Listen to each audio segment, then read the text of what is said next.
இவ்வளதையும் விட்டுட்டு ஒரு உயிரை கொண்டு சாப்பிட்டா என்ன ஆகுனா நோய் வரும். பிறவி நோய் பற்றி கவலை இல்லை. இது மாதிரி அல்லல் பட்டு கடுமையான நோய். ரெண்டாவது, மேலும் இந்த சைவ உணவு சாப்பிட்டா சாந்தம் இருக்கும், மனசு சாந்தம் இருக்கும், ஒரு தய சிந்தை இருக்கும். அந்த சைவ உணவுலையும் இன்னும் ஆசானை கேட்க வேண்டும். நான் சைவ உணவு சாப்பிட்றேன், ஆனால் இதயத்தில் கனிவு இல்லைன்னு கேட்குறேன். சைவ உணவு சாப்பிடலாம், அது ஒரு பண்பு தான். மற்ற அந்த புலால் உணவோட சைவ சாப்பிட்றது மிக உயர்ந்த நெறிமுறை. அது நித்தம் பாவம் செய்கிறான், தொடர் பாவம். புலால் உண்ணுகின்ற மக்கள் தொடர் பாவம் செய்கிறார்கள். அது பாவமே. என்ன காரணம்? இந்த உடம்பே காமதேகம், பொல்லாத காமதேகம். எப்போ பார்த்தாலும் விடாது கீழ்த்தரமான புத்தியாக இருக்கும். கீழ்த்தரமான புத்தியே அதுதான் உடம்புக்கு காரணம். பெண் ஆண் நினைப்பான், ஆண் பெண்ணு நினைப்பான். இந்த கீழ்த்தரமான புத்தி இல்லை இந்த உடம்புக்கு.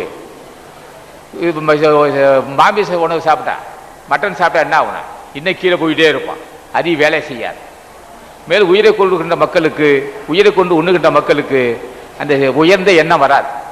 ஆனால் வள்ளுவன் சொல்லுவான், படை கொண்டார் நெஞ்சம் போல் நன்று ஊக்காது உண்டன் உடல் சுவை உண்டாரும். கையில் ஆயுதம் இருந்தால் என்ன செய்வான், எப்படி பயன்படுத்தலாம், ஒரே வெட்டலாமா, அருவா வாழை எடுத்துக்கிட்டு. அது மாதிரி ஒரு உயிரை கொண்ட உன் சிந்தனையில் தய சிந்தை இருக்காதுன்னா அது எடுத்துக்காட்டு.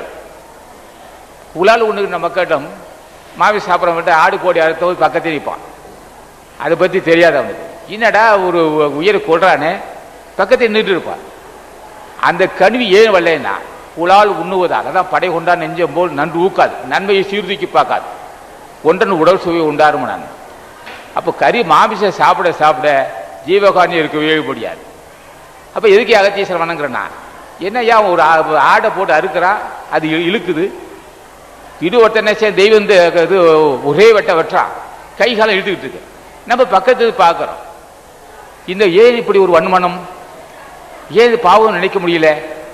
தொடர்ந்து பாவம் செய்ய செய்ய செய்ய இயல்பாகவே இந்த நல்ல மனசு இறக்க சிந்தை மறுத்து போகுது. அந்த இறக்க சிந்தை மறுத்து போது காரணம் உயிரை கொண்டு சாப்பிடுவது. அப்ப ஆசானி கேட்கிறான், நான் புலால் உண்ணு இந்த பழக்கத்திலிருந்து விடுபட வேண்டாம். புண்ணியவான் தப்பிச்சிட்டான். புலால் உண்ணாக்கூடாது என்று நினைத்தாலே நிச்சயம் அவன் நல்ல சாவு சாவான்.